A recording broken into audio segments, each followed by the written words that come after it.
to my amazing boy, Jesse. Anak, 4 na taon ka pa lang pero grabe na kung paano mo napuno ng kulay at saya ang mundo namin. Iba ka anak.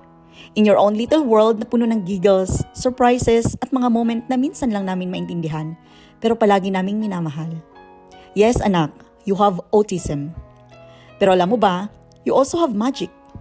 Yung kakayahan mong magpatawa nang hindi mo sinasadya. Yung mga ngiti mong kayang magtanggal ng pagod namin. At yung simpleng yakap mo na parang gamot sa lahat ng lungkot. Hindi man laging madali, may mga araw na puno ng tears at tantrums. Pero mas marami pa rin ang halakhak, kwento na kahit minsan hindi maintindihan, at mga maliliit na tagumpay na ginagawang espesyal ang bawat araw. You remind us that progress doesn't have to be fast. Basta may love, may patience, may hope, it's always worth it.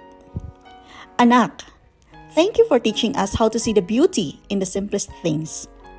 You may be different, but you are never less. You are perfectly you, our smart, sweet, and awesome Jessie. We love you endlessly, and we'll always be here for you, cheering for every little step you take.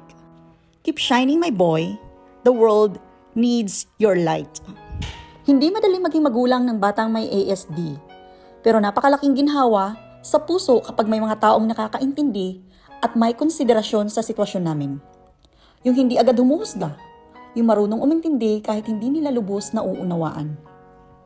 Sa bawat taong nagbibigay ng pasensya, sa mga nakakaunawa kung bakit minsan may meltdowns, kung bakit hindi siya agad sumasabay sa ibang bata, o kung bakit may mga araw na mas gusto lang niyang maglarong mag-isa. Maraming salamat. Hindi niyo alam kung gaano kalaking bagay ang simpleng ngiti, pag-intindi at kabaitan ninyo sa amin. Salamat sa pagtrato sa anak ko hindi bilang iba, kundi bilang isang bata na may kakaibang paraan ng pagtingin at pagmamahal sa mundo. Hindi namin makakaya ang journey na to ng mag-isa.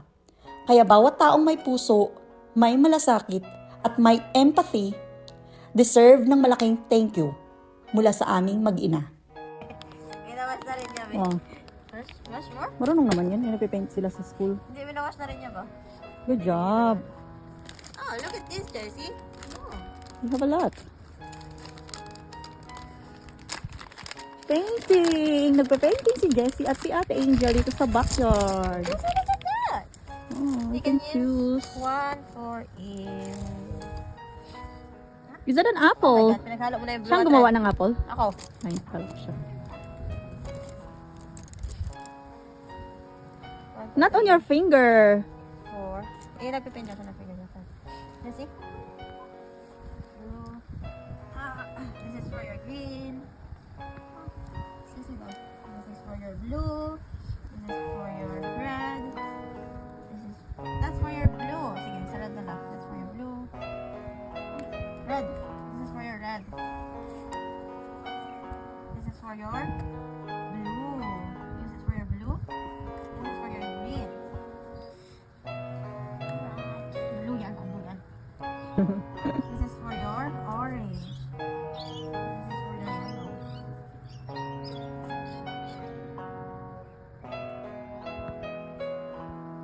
This is for your blue, huh? Let go. Put it back. Put it back. Yes, put it back. And then if you wanna use red, yes, for your red.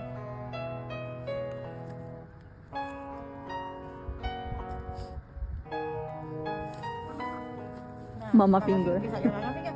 Huh? Where is your sister finger? Yellow? Brother finger. Yellow? Brother finger. Look at this one. Press. You can make a heart, Jesse.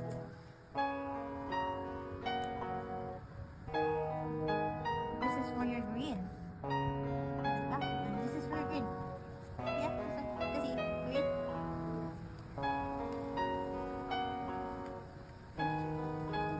Sister finger.